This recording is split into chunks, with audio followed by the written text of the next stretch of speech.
एक साधारण सी आलू की टिक्की। कभी सोचा है कि ये सिर्फ एक नाश्ता नहीं, बल्कि उससे कहीं ज्यादा हो सकती है। आज हम यही देखने वाले हैं कि कैसे ये एक डिश दो बिल्कुल अलग-अलग हिंदी कहानियों की जान बन जाती है। एक कहानी है समाज में इज्जत की, और दूसरी एक माँ के अकेलेपन और इंतजार की। और यहीं से एक बड़ा सवाल खड़ा होता है कि भला एक मामूली सा स्ट्रीट फूड एक तरफ तो किसी की जीत का जश्न बन जाता है और दूसरी तरफ किसी की जिंदगी की सबसे बड़ी ट्रेजेडी का सिंबल। ये कैसे हो सकता है? यही वो सवाल है जो इन दोनों कहानियों को जोड़ता है और हमें दिखाता है कि खाने का मतलब सिर्फ पेट भरना नहीं होता। तो चलिए पहली कहानी की तरफ बढ़ते हैं। जगह है मोहनपुर गांव, जहां एक शादी की पूरी कामयाबी सिर्फ और सिर्फ एक डिश पर टिकी हुई है। ये कहानी है इज्जत वाली टिक्की की। अब कहानी का जो मेन कॉन्फ्लिक्ट है ना, वो यहां से शुरू होता है। मोहन एक आम पिता है, बेटी की शादी की तैयारी कर रहा है, लेकिन उसके होने वाले समधी हैं शहर के, और उनके नखरे भी बड़े हैं। उनकी बस एक ही जिद है कि शादी में 5 स्टार आलू टिक्की तो होनी ही चाहिए। अब ये मोहन के लिए एक बहुत बड़ी चुनौती बन जाती है। और फिर आती है वो एक लाइन जो गांव के सरपंच ने कही। बात सिर्फ खाने की नहीं है, बात इज्जत की है। बस इस एक लाइन ने सब कुछ बदल दिया। ये मामला अब एक डिश का नहीं, बल्कि पूरे गांव के मान सम्मान की लड़ाई बन चुका था। अब ये इज्जत चीज क्या है, उसको थोड़ा समझते हैं। ये सिर्फ रिस्पेक्ट नहीं है, नहीं, ये समाज में किसी की जगह, उसकी प्रतिष्ठा है। और अगर मोहन ये मांग पूरी नहीं कर पाता तो ये सिर्फ उसकी नहीं, बल्कि पूरे के पूरे गांव की बेइज्जती होती। तो आखिर ये 5 स्टार टिक्की थी कैसी? भाई ये कोई ऐसी वैसी टिक्की नहीं थी। उसके अंदर पनीर और मटर की स्टफिंग थी, साथ में तरह तरह की स्पेशल चटनियां थी, ऊपर से गाढ़ी मलाईदार दही और चुकंदर के लच्छों से सजावट। गांव का बेचारा मंगू हलवाई ये सब कहाँ से बनाता? इसके लिए तो शहर से एक स्पेशलिस्ट लल्लन उस्ताद को बुलाना पड़ा। और नतीजा कमाल का। सोचकर देखिए, लल्लन उस्ताद की टिक्की इतनी हिट हुई कि मेहमानों ने मेन कोर्स को नजरअंदाज कर दिया और बार बार टिक्की के लिए लाइन में लगने लगे। जो डिश मोहन के डर की वजह थी, वही उसकी और पूरे गांव की जीत का सबसे बड़ा सबूत बन गई। तो ये तो थी एक कहानी, जीत की, शान की। लेकिन अब हम एक ऐसी दुनिया में चलते हैं जहां वही आलू टिक्की एक माँ के कभी ना खत्म होने वाले इंतजार और उम्मीद का प्रतीक है। ये कहानी है जानकी अम्मा की। मिलिए जानकी अम्मा से। पूरा गांव उन्हें देसी घी की टिक्की वाली अम्मा के नाम से जानता है। उन्होंने ये ठेला शुरू किया था अपने बेटे मोहित को पढ़ाने लिखाने के लिए।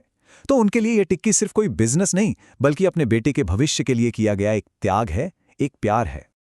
और इस कहानी का जो दिल है ना, वो उनकी एक रोज की आदत में बसा है। हर रोज दुकान खोलते ही वो दिन की पहली और सबसे अच्छी टिक्की अपने बेटे के लिए अलग रख देती थीं। ये उनकी एक उम्मीद थी कि शायद आज उनका बेटा मोहित वापस आ जाए और कहे, अम्मा एक टिक्की देना। अक्सर लोग उनसे कहते थे कि अम्मा, जिसके लिए ये सब करती हो वो तो तुम्हें भूल गया। पर उनका जवाब हमेशा एक ही होता था, पूत कपूत बन जाए पर माता कुमाता नहीं होती। ये शब्द एक माँ के उस प्यार को दिखाते हैं जो बेटे की लापरवाही के बाद भी कभी कम नहीं होता। और यहीं पर दूसरा बड़ा शब्द आता है, ममता। ये इज्जत से बिल्कुल अलग है, जमीन आसमान का फर्क है। जहां इज्जत बाहरी दुनिया और समाज के लिए होती है, वहीं ममता एक माँ का अंदर का एहसास है, उसका बिना शर्त वाला प्यार है, जिसे दुनिया की राय से कोई फर्क नहीं पड़ता। और फिर कहानी अपने सबसे दुखद मोड़ पर आती है। एक दिन फोन आता है कि मोहित आ रहा है। अम्मा की खुशी का ठिकाना नहीं रहता। वो खास तैयारी करती हैं, पूरे गांव को बताती हैं, लेकिन मोहित नहीं आता। और उसी रात एक भयंकर तूफान में अपने बेटे का इंतजार करते करते हाथ में वही टिक्की लिए वो इस दुनिया से चली जाती हैं। तो हमने दो कहानियां देखें, एक ही डिश आलू टिक्की, लेकिन उसके मायने कितने अलग हैं। अब जरा इन दोनों दुनियाओं की तुलना करते हैं और देखते हैं कि ये हमें क्या सिखाती हैं। सबसे पहले तो मकसद को ही देख लीजिए। मोहन की कहानी का मकसद पूरी तरह से बाहरी था, समाज में अपनी इज्जत बचाना। जबकि जानकी अम्मा की कहानी का मकसद वो अंदरूनी था, अपने बेटे के लिए ममता और उससे दोबारा जुड़ने की एक उम्मीद। ये स्लाइड तो आप कह सकते हैं पूरी बात का निचोड़ है। दोनों कहानियों में फर्क बिल्कुल साफ है।